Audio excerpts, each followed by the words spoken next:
Well, US President Donald Trump will be visiting India from February 24th and 25th. The main agenda for his visit is likely to be meetings with the Indian business leaders, where he will pitch for investments in the United States.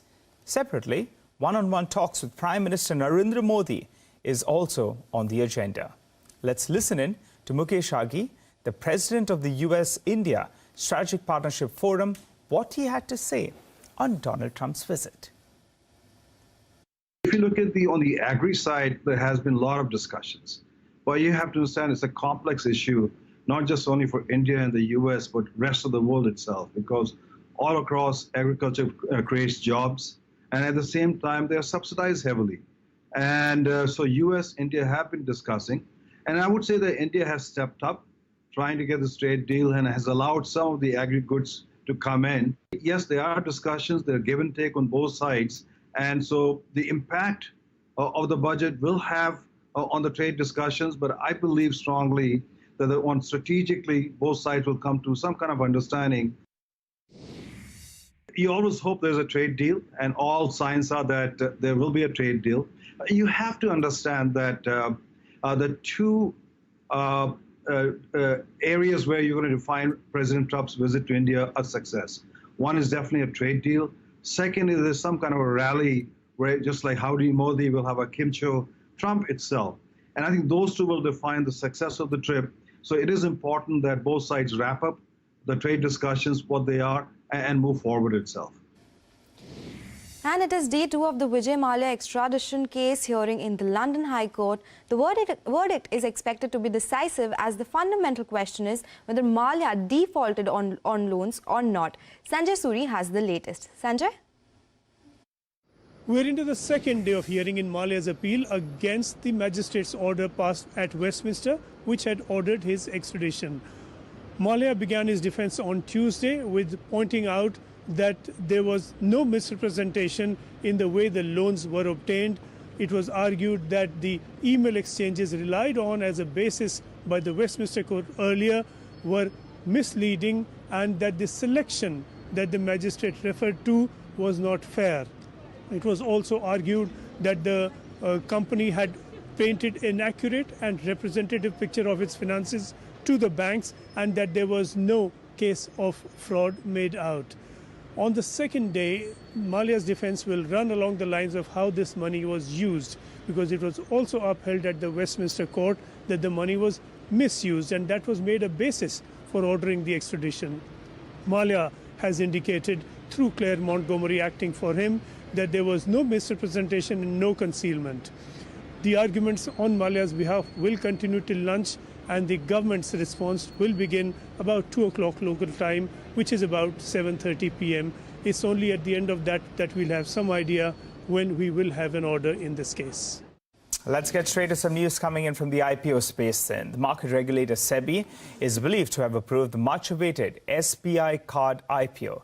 Yash Jain is with us to fill us in with more details. Well, Yash, tell us, how much is the company planning to raise, and when can we expect this listing? Well, certainly the most awaited IPO for FY20. What we are given to understand from our sources in the banking fraternity is that market regulator SEBI has given its in-principle nod when it comes to SBI Cards IPO. Do remember, SBI Cards is the 100% subsidiary of the State Bank of India. As far as the valuations and the timeline are concerned, the in-principle nod is in place for the bankers now. The bankers will start working on the DRHP, which we are given to understand will be filed by SBI very soon with SEBI again. Once that approval comes in and that process goes forward, SBI is actually looking to launch SBI Cards IPO by the end of current month, that is February end, or in the first week of March itself. As far as valuations are concerned, we are given to understand that SBI will target to raise anywhere about 5,500 to 6,000 crore rupees by diluting approximately 10% stake in the cards business. Of course, that essentially would value SBI Cards at about 55,000 to 60,000 crore rupees.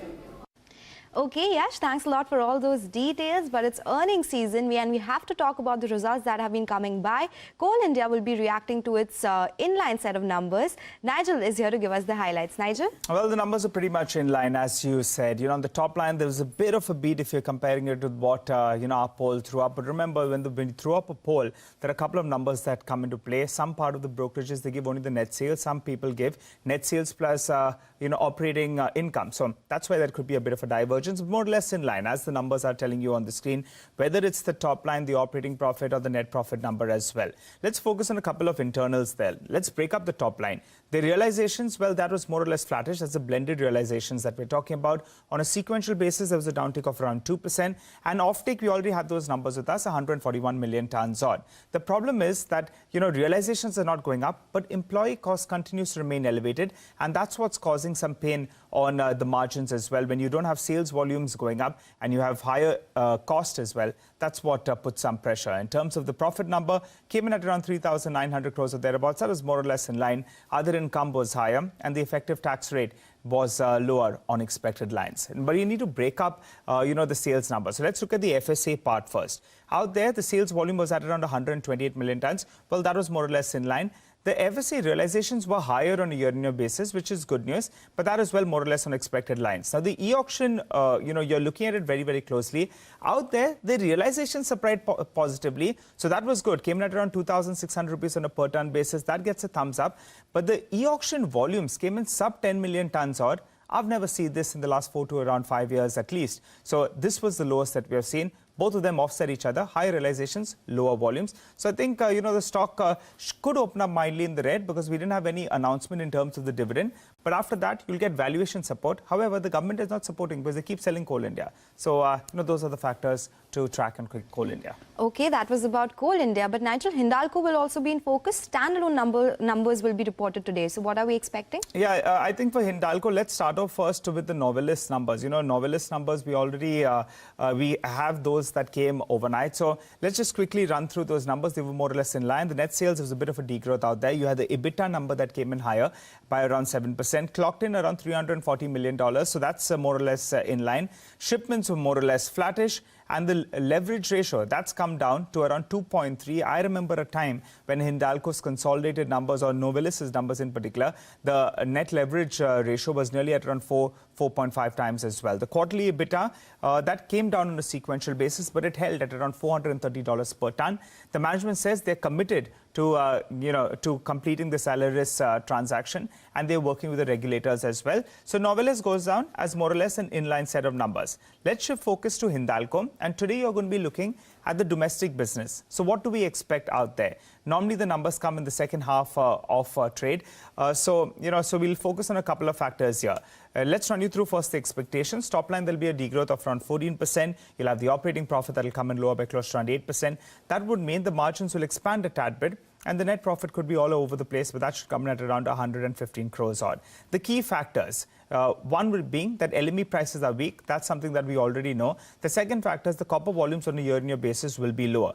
The EBITDA expectations, this is something you need to track very, very closely. So if we look at the total EBITDA, that's the standalone EBITDA plus the Utkal Alumina, that should come in at around 1,100 crores odd. Let's break that up for you. The total aluminium business, that's the aluminium business plus the Utkal Alumina, that should clock in around 820 crores or thereabouts. So you need to look at the aluminium business in totality. Don't look at it separately because, if the alumina business does well, then the aluminium business could be under pressure. Or the aluminium business does well, then the alumina business could be under pressure. So you look at it in totality, that should come in at around 820 crores odd. The copper business should clock in a number of from 270, 280 crores or thereabouts. What's favoring the aluminium business? One being the cost of production has gone down. So yes, you have LME prices that's come down, but the cost of production, that's coal sourcing, has improved. So that should help them out there. And also they have hedged some part of their sales at a price higher than what it is at currently. So that's nearly around 15-20% of their total sales. So that benefits them. In terms of the copper business, we know TCRC, the margins have been coming in low. That's the treatment and refining cost. So that's what will pressurize the business out there. And we'll have to keep an eye out on the byproduct credits as well. Second half of trade, we'll be waiting for Hindalco's standalone numbers. Okay, so that was about Hindalco. Thanks a lot for that, Nigel. But it's time to slip into a quick break. Up next, we will tell you what's expected from Ashok Leyland's Q3 numbers when we return. Stay tuned.